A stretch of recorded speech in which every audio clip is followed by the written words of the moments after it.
देहरादून में कानून व्यवस्था और यातायात सुचारू बनाए रखने के लिए प्रशासन ने सख्त रुख अपनाया है। आगामी शीतकालीन यात्रा, पर्यटक सीजन, क्रिसमस, नववर्ष और स्कूलों की छुट्टियों को देखते हुए बड़ी संख्या में पर्यटकों के देहरादून और आसपास के क्षेत्रों में पहुंचने की संभावना है।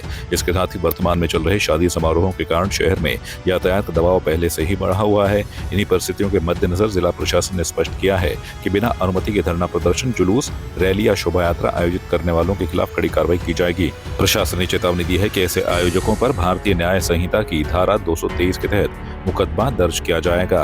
प्रशासन के अनुसार घंटाघर, गांधी पार्क, परेड ग्राउंड और उसके आसपास के क्षेत्र, कनक चौक, एसले हॉल चौक, दर्शनलाल चौक, तहसील चौक और बुद्धा चौक जैसे व्यस्त इलाकों में किसी भी प्रकार के धरना प्रदर्शन, नारेबाजी, जुलूस या बिना अनुमति लाउडस्पीकर के प्रयोग पर पूरी तरह प्रतिबंध रहेगा। में देखा गया कि जो है काफी सारे जुलूस, धरना प्रदर्शन प्राय होते रहते हैं और इधर भी देखा गया कि काफी संख्या में ऐसे लोग हैं जो अपनी मांगों को लेकर यहाँ पर जुलूस, धरना प्रदर्शन करते हैं, बट उनके द्वारा विधिवत जो है पुलिस प्रशासन से जो है अनुमति नहीं ली जाती, जिससे आमजन को भी दिक्कत होती है और साथ ही साथ ट्रैफिक की समस्या भी रहती है। इसको देखते हुए पुलिस प्रशासन द्वारा 163 BNSS के तहत जो एक आदेश जारी किया है, जिसमें कुछ जगहों को हमने प्रतिबंधित किया है और खासकर जिस तरह शीतकालीन यात्रा शुरू होने वाली है, अभी क्रिसमस और न्यू ईयर पर भी काफी सारे हमारे जो है यात्री यहाँ पर पहुंचेंगे और उनको भी काफी सारी असुविधा झेलनी पड़ती है। तो इसको देखते हुए कुछ स्थानों को इसमें चिन्हित करके प्रतिबंधित किया गया।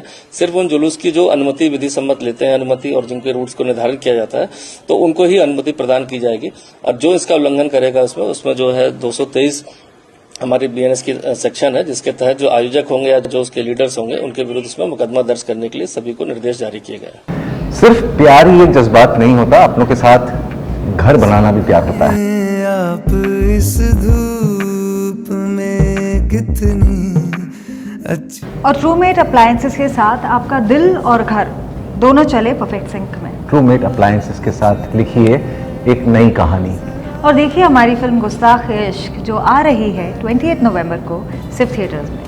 पिथौरागढ़ जनपद के रामलीला धरना स्थल पर ग्रामीणों का अनिश्चितकालीन धरना प्रदर्शन लगातार जारी है। ग्रामीण बड़ाबे धारी बेलतड़ी सड़क पर पुल निर्माण की मांग को लेकर पिछले 5 दिनों से धरने पर डटे हुए हैं। ग्रामीणों का कहना है कि पुल के अभाव में उन्हें रोजमर्रा की आवाजाही में भारी दिक्कतों का सामना करना पड़ रहा है। धरना प्रदर्शन को उस वक्त और मजबूती मिली जब पिथौरागढ़ विधायक मयूख महर स्वयं धरना स्थल पर पहुंचकर ग्रामीणों के साथ बैठ गए। विधायक मयूख महर ने धरने में शामिल होकर शासन प्रशासन पर दबाव बनाते हुए ग्रामीणों की मांगों को जायज बताया। आज धरना प्रदर्शन का 5वां दिन है। सारे क्षेत्र की महिलाएं, पुरुष, युवा, वृद्ध और बुजुर्ग लोग सब यहाँ पर आ रहे हैं। उनके अंदर बहुत ज़्यादा जोश खरोश है। वो अपने हक की लड़ाई लड़ रहे हैं और इस हक की लड़ाई को लड़ने और जीतने के लिए उनका जज्बा देखने लायक है।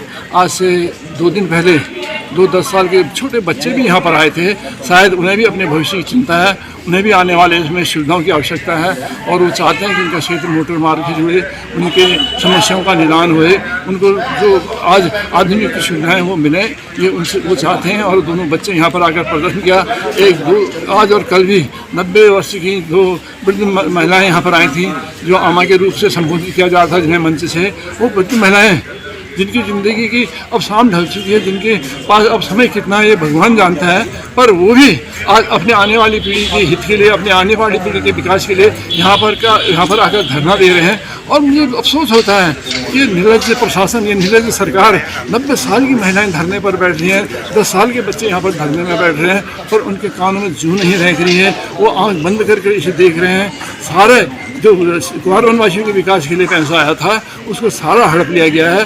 जो टैक्स पेयर का पैसा, जो हमारा पैसा था, उसको हमसे ही छीन लिया गया है और आज उस पैसे से गुलछर्रे उड़ाए जा रहे हैं, ऐसो आराम की चीज़ें लुटी जा रही हैं और हमारे लोगों को फटेहाल रहने के लिए मजबूर किया जा रहा है। उसी के प्रतिरूप स्वरूप ये धरना प्रदर्शन हो रहा है और हम आज सरकार को अवगत करते हैं आपके माध्यम से कि हम इस लड़ाई को अंजाम तक पहुँचाएंगे। उनको झुकना पड़ेगा और क्वार्बन तक रोड पहुँचानी पड़ेगी। सिर्फ प्यार ही एक जज्बात नहीं होता, अपनों के साथ घर बनाना भी प्यार होता है। आप इस धूप में कितनी अच्छी। और ट्रूमेट अप्लायंसेस के साथ आपका दिल और घर दोनों चले परफेक्ट सिंक में। ट्रूमेट अप्लायंसेस के साथ लिखिए एक नई कहानी और देखिए हमारी फिल्म गुस्ताख-ए-इश्क जो आ रही है 28 नवंबर को सिर्फ थिएटर्स में।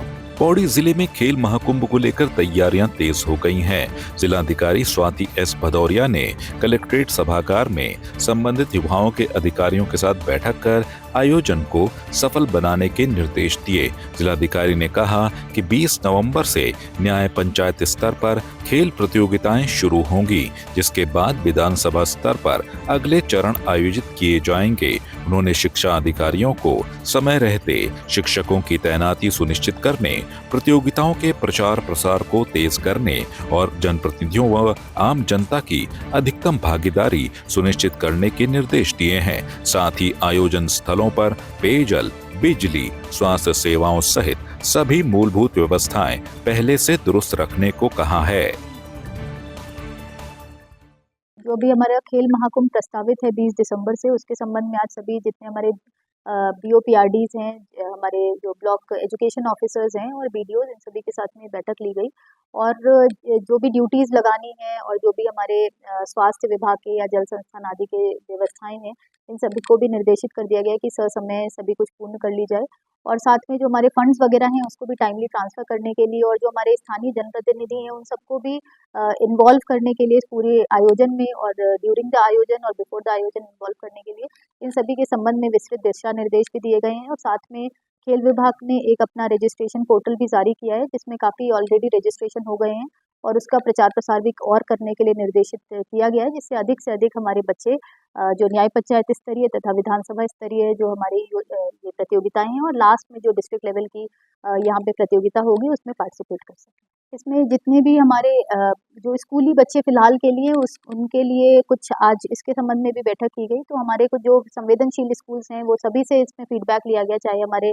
DPROs हैं, ब्लॉक एजुकेशन ऑफिसर्स हैं, SDM और वन विभाग, सभी से ये बैठक की गई और जो हमारे संवेदनशील स्कूल्स हैं उसकी चिन्हीकरण करने के लिए भी कहा है। तो आज भी काफ़ी स्कूल्स ऐसे आए और सभी जगह पे एस्कॉर्ट की व्यवस्था करने के लिए भी हम लोगों ने निर्णय लिया है और किस विभाग का कौन एस्कॉर्ट होगा उसकी जो फ़ोन नंबर्स आदि हैं ये सभी कुछ यहाँ पे उपलब्ध करा दिए जाने के भी निर्देश दिए हैं और उनको अगर कोई भी सुरक्षा उपकरण की आवश्यकता होती है तो वो भी हम लोग उपलब्ध कराएंगे और इस प्रकार की भी बैठक की गई है। और जो हमारे खेल महाकुंभ के दौरान भी जो बच्चों का आवागमन है और जो ट्रांसपोर्टेशन की व्यवस्था उसके लिए भी सुचारू करने के लिए उसके निर्देश दिए गए हैं। गाड़ियाँ आदि की व्यवस्था भी विभाग द्वारा उसमें करवाई जाएंगी, तो मुझे लगता है उसमें कोई इश्यूज नहीं रहेंगे। सिर्फ प्यार ही एक जज्बात नहीं होता, अपनों के साथ घर बनाना भी प्यार होता है। आप इस धूप में कितनी अच्छी। और ट्रूमेट अप्लायंसेस के साथ आपका दिल और घर दोनों चले परफेक्ट सिंक में। ट्रूमेट अप्लायंसेस के साथ लिखिए एक नई कहानी और देखिए हमारी फिल्म गुस्ताख इश्क जो आ रही है 28 नवंबर को सिर्फ थिएटर्स में। आपकी इस पर क्या राय है, हमें कमेंट कर जरूर बताएं। इसके साथ ही आप हमारे YouTube चैनल को सब्सक्राइब कीजिए। आप हमें Facebook, Instagram, Twitter पर फॉलो भी कर सकते हैं और संवाद 365 के साथ एक क्लिक में जुड़ने के लिए डाउनलोड कीजिए संवाद 365 ऐप।